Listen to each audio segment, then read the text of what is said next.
Hello everyone, my name is Yanyun Xiao. I'm a physical educator and now I mainly teach aerobic gymnastics and children's physical fitness. The title of the paper I will be presenting to you today is Research on Sports Injuries in Competitive Aerobics.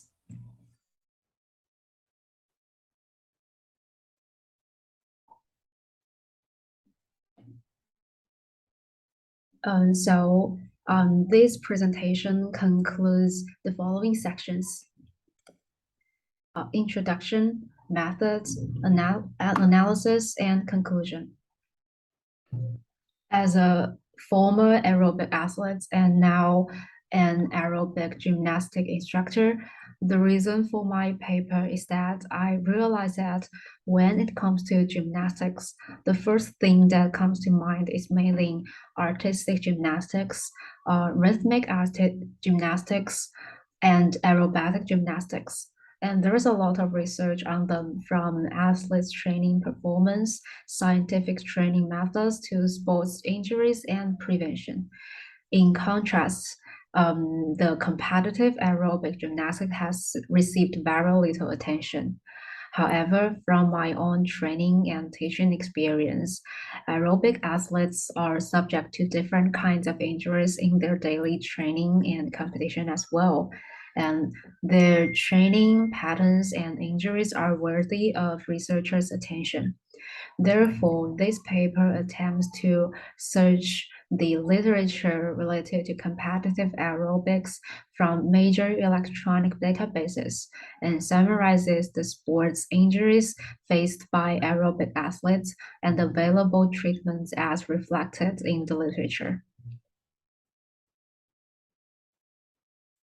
This literature search was conducted from the origin to September 19, 2022, from two electronic databases, SportDiscuss and PubMed. Eligible research should meet the following conditions. First, research subjects included aerobic gymnastics. Second, they have been peer reviewed. And third, they were available in English. The following studies were excluded from the database. First, the research subjects did not include aerobic gymnastics. Second, the research objects were non-professional gymnastics team participants. And third, the research objects were children or teenagers under the age of 18. In eligible literature, shoulder, back, and wrists are the most frequently mentioned injury sites, and among which spondylolysis is a common cause of back pain in adolescent gymnasts. The pain can occur when gymnasts overstretch or spin during their training. Other movements that increase pain include the back walkover, back handspring, front walkover, front handspring, etc. There are many ways to treat spondylolysis, but there is no consensus on the most effective treatment for spondylolysis because of the variety of cases and the success of bone healing with or without brace therapy, regardless of which type of brace is used. Upper limb injury can be more severe. One of the common types of shoulder injury is multidirectional shoulder instability, which refers as MDI, and musculotendinous injuries, especially in female gymnasts.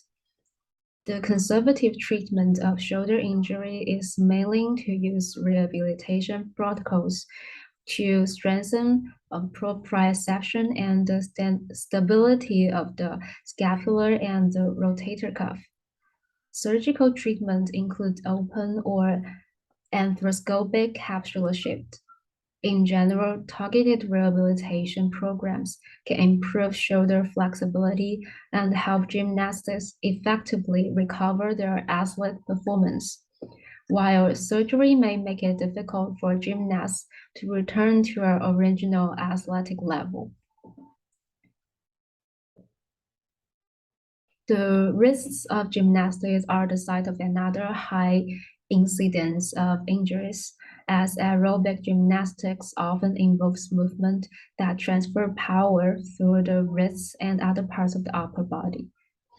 An investigation has shown that wrist pain in gymnasts is predominantly dorsal due to the fact that the pressure on the wrist during the training can be up to 16 times their body weight, thus leading to an active ulnar maltation and damage to the epiphysis of the distal radius.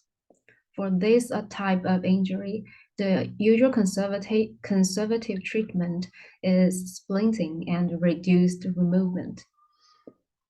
The condition of the gymnast wrist should be assessed regularly. Surgery can also be used to treat injuries to the distal radius epiphysis, but there are few related studies and surgical cases. Scaphoid stress fractures of the wrists are another injury that can occur in high-level gymnasts. Some studies suggest that the injury is caused by the muscle weakness in the wrists and fingers of the athletes. Treatment of stress fractures of the scaphoid can be performed with plaster fixation, and the wrist weight bearing should be avoided during fixation. Screw fixation is the surgical treatment for this injury. This paper conducts a comprehensive search and screening of the literature into major databases, summarizes the common injury types of aerobic gymnastics athletes, and explore the factors of these injuries based on existing studies and cases, as well as the treatment methods adopted at, at the present stage. The literature searched and analyzed in the paper mainly focused on the period from 2015 to 2019, and the relevant literature before and after that is also rare. This makes it difficult or impossible for this paper to comprehensively understand the differences and the commonalities of sports injuries caused by long-term training and competition of athletes in different generations. So it's difficult to provide favorable data support for future aerobic gymnastic research.